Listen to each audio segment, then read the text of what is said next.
दोस्तों, एक बार की बात है, एक बहुत बड़ा नेता एक साधु के छोटे से आश्रम में गया, क्योंकि उसने बहुत कुछ उस साधु के बारे में सुना हुआ था और उसके मन में भी आया कि मैं एक बार जाकर देखता हूँ कि लोग इतनी तारीफ क्यों करते हैं, उसकी आखिर बात क्या है। जब वह उस आश्रम में गया तो वहाँ पर एक छोटा सा कमरा था जहाँ पर एक चटाई बिछाई हुई थी।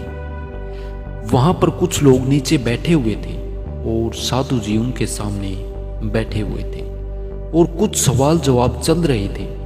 और जैसे ही वह नेता अंदर गया, सभी लोग शांति के साथ बैठे थे, क्योंकि नेता को एक आदत थी, वह जहां पर भी जाता लोग खड़े होकर उनका आदर करते थे। लेकिन यहां पर ऐसा कुछ भी नहीं हुआ।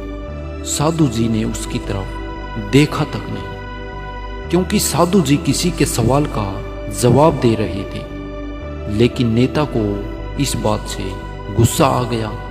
नेता को लगा कि यह तो मेरी बेइज्जती है, और उस नेता ने साधु जी की बात को बीच में काटते हुए थोड़ा गुस्से से कहा, मैं आपसे कुछ कहना चाहता हूँ। साधु जी ने उसकी तरफ देखा और बोले, आप थोड़ी देर रुकिए, पहले मैं इनके सवाल का जवाब दे दूं, इसके बाद मैं आपसे बात करूंगा। तब तक अगर आप चाहो तो बैठ सकते हो। यह बात सुनते ही नेता का चेहरा गुस्से से लाल हो गया और फिर उसने अपना सारा गुस्सा साधु जी पर निकाल दिया। अभी तक वह नेता बहुत तमीज से बात कर रहा था, यानी कि आप कह करके बात कर रहा था। अब वह तू तड़ाक पर उतर आया।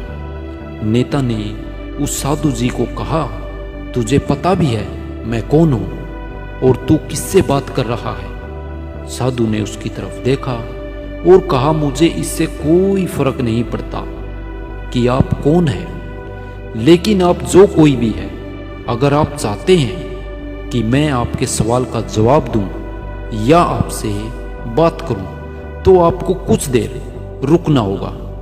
और साधु जी की यह बात सुनते ही नेता गुस्से से पागल हो गया और वहीं पर सबके सामने चीखने चिल्लाने लगा और कहने लगा, अब मैं तुझे तेरी असली औकात दिखाऊंगा।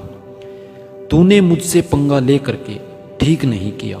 तुझे पता भी है मैं तेरे बारे में क्या सोचता हूँ। साधु जी ने फिर से उसकी तरफ देखा और बड़े प्रेम से कहा कि मुझे कोई फर्क नहीं पड़ता कि आप मेरे बारे में क्या सोचते हैं। आप जो चाहे वह मेरे बारे में सोच सकते हैं। फिर उस नेता ने कहा, तू चाहे सुनना चाहता है या नहीं, लेकिन मैं तुझे बताऊंगा जरूर, यही सबके सामने। तू एक बहुत ही घटिया इंसान है। तू कोई साधु नहीं है, तू एक ढोंगी है, पाखंडी है, और यहाँ पर जितने भी लोग बैठे हैं उन सबको बेवकूफ़ बना रहा है। तेरा बस एक ही मकसद है, इन लोगों की जेब में जितना भी पैसा है वह सब तेरे पास में आ जाए। तू अपने फायदे के लिए इन लोगों का इस्तेमाल कर रहा है और अब मैं तुझे नहीं छोड़ने वाला हूँ। तेरा पर्दाफाश करके रहूँगा पूरी दुनिया के सामने। लेकिन उसका इतना बोलने के बाद भी उस साधु जी के चेहरे पर हल्की सी मुस्कान बनी रही। नेता यह देख करके वह और भी तिलमिला गया और उसने कहा, अब बहुत हो गया, अब मैं यहाँ एक मिनट भी नहीं रुकने वाला। लेकिन अभी भी तेरे पास में मौका है। अगर तुझे मुझसे माफ़ी मांगनी है या मुझसे कुछ कहना है तो कह सकते हो। इतना सब होने के बाद भी साधु जी बिल्कुल शांत बैठे थे और उनके चेहरे पर एक मुस्कान थी। और साधु जी ने हाथ जोड़ करके कहा, मुझे आपसे कोई गिला शिकवा नहीं है। मेरे मन में आपके लिए कोई भी गलत ख्याल नहीं है। जो भी आपने मेरे बारे में कहा वह आपकी अपनी सोच थी, तो इसलिए मुझे आप में कोई भी बुराई नज़र नहीं आती। मुझे आप बहुत ही भले इंसान लग रहे हैं। और साधु जी के इतना कहते ही नेताजी का दिमाग 7वें आसमान पर पहुंच गया। उनके चेहरे पर एक अजीब सी खुशी थी, क्योंकि उस साधु ने वही कहा जो बाकी सब लोग उस नेता को कहते हैं। और वह खुशी खुशी उस आश्रम से अपने घर की तरफ चला गया और जाकर के अपने पिताजी के साथ में बैठ गया। उसके पिताजी की आंखें बंद थी और वह ध्यान में थे, क्योंकि पूरी जिंदगी उन्होंने सिर्फ लोगों की सेवा करी।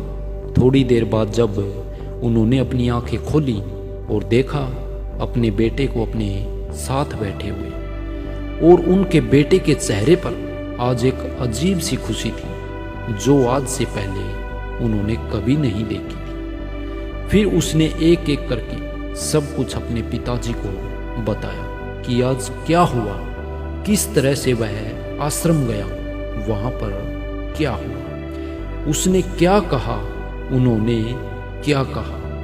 और जब उसके पिताजी ने पूरी बात सुनी तो थोड़ा सा मुस्कुराए और अपने बेटे को देख करके बोले कि उन्होंने तुम्हारी तारीफ नहीं की, क्योंकि उन्होंने वह नहीं कहा कि जो तुम हो, बल्कि उन्होंने कहा कि जो वह खुद है। और तुमने जो कुछ भी कहा उनको वह नहीं है, बल्कि तुमने वह कहा जो तुम खुद हो। यही बात वेदों में भी कही गई है, यथा दृष्टि तथा सृष्टि। यह दुनिया तुम्हें वैसी दिखाई नहीं देती जैसी यह दुनिया है। यह दुनिया तुम्हें वैसी दिखाई देती है जैसे तुम खुद हो, क्योंकि जिसकी नज़र जैसी है उसके लिए यह दुनिया वैसी ही है। इसलिए अगर तुम अपनी दुनिया को बदलना चाहते हो तो इसका सिर्फ एक तरीका है, अपनी नज़र बदलो। दोस्तों, यह है छोटी सी मोटिवेशनल स्टोरी। आशा करता हूँ आपको कुछ सीखने को ज़रूर मिला होगा। कमेंट के माध्यम से हमें ज़रूर बताना और हमें भी मोटिवेट करने के लिए एक प्यारा सा लाइक कर देना। और ऐसी इंटरेस्टिंग वीडियो देखने के लिए चैनल को सब्सक्राइब कर लीजिए और बेल आइकन घंटी को भी प्रेस कर लीजिए। धन्यवाद दोस्तों, आपका दिन शुभ रहे।